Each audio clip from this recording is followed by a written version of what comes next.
Mga boss, napakaswerte ho siguro ng ito mga kongresista, nagsusulat lang ho doon sa tissue paper. Siguraduhin nyo yung tissue paper na sinusulatan niya kung ano sinusulat yung mga numbers dyan.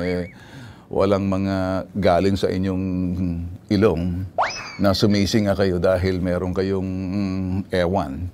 Pasintabil kumakain kayo o di naman kaya baka yung mga tissue paper na yan nilalagay nyo sa bulsa ninyo para kapag diretso kayo sa CR, sinusulatan, siguraduhin nyo, walang hindi nagagamit yung tissue paper. Mantakin nyo sa tissue paper lang mga boss. Nagkakatalo. Milyones na ipapasok agad doon sa sinasabing chairman ng finance, kung yan may nasa kongreso o senado. Pareho lang ho to eh. Alam nyo ngayon, nagbabangayan ho sila eh. Sa maniwala ho kayo sa hindi. Bulong. Hindi na uso yung bulong. Uso na rito'y sulat mo. Sulat mo, pasa mo, aprobahan ko. Sulat mo, pasa mo, aprobahan ko, hati tayo. Sulat mo, pasa mo, ay aprobahan ko, hati tayo. Ganyan lang naman ang yung mga istorya ho ng mga ewan, nagkuntsabahan sa Kongreso at sa Senado. Sino may sabi niyan? Sino pa? Si Ping, anti-pork ho yan. At medyo binabanatan ho siya ng isang ewan na hindi mo maintindihan kung saan ang galing tong kongresista na hindi mo naman kilala. Kaya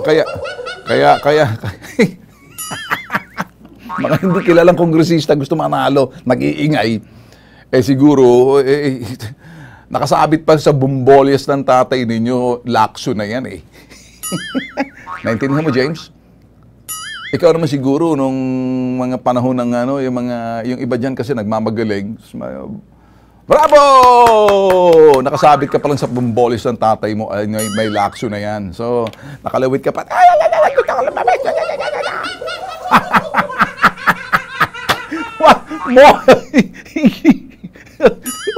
Plinano ka ba? Or pumutok ka lang sa buho tapos babo! Galing mo, boss.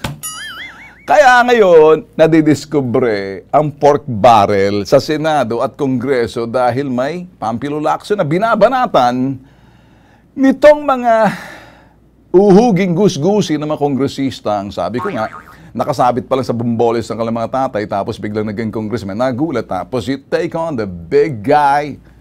Give me a break! Akusahan yung hipokrito, si Pampilo Lacson. Ay, teka muna.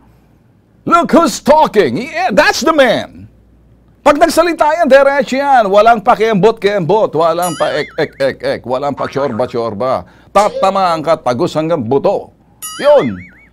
Kaya kung sakaling kayo'y nagagalit dito sa tao na to, ito yung tao kasi na kumukontra sa sinasabi mga pork barrel. Sama nga pati mga senador, lumalabas siya na may sasabi rito.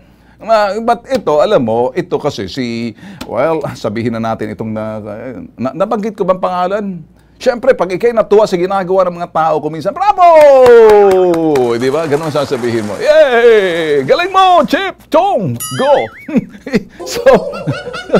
So, anyway, kumbaga, inambalo so agad na kailangang sinaltik agad ni Pampilo Lacson, pero disente yung pagdating. Na maganda, sige lang. Magsalita pa kayo. Sige lang. Ngak-ngak pa tayo. Tayo sa Senado, tayo sa Kongreso para nalalaman ng taong bayan. Okay? So, ang sabi ho ni Pampilo Lacson, napagtanto niya na talagang mas maganda kasi habang ganito ang nangyayari, nagsasalita yung mga ewan, yung mga chong.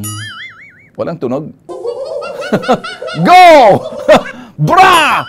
Oh! Mga ganyan, sinasabi na hindi niyo man naintindihan. Lalong nagigising, nalalaman ng publiko tuloy ang inyong mga sekretong tinatago dyan pag medyo pasahan ng national budget kasi iba sa inyo sa toilet paper, sa tissue paper na, ewan ko, sigurado hindi pa nagamit yun. Kasi pag nagamit yun, kadiri. Tapos boss, 300 million na. Tapos pipermahan. O, ganoon, hindi ba? Sa Senado yun. Kayo dyan sa Kongreso, ang dami nyo mga sinasat-sat-sat. Kaya nga kayo na na booking 60 million doon sa Pampanga kay Gloria.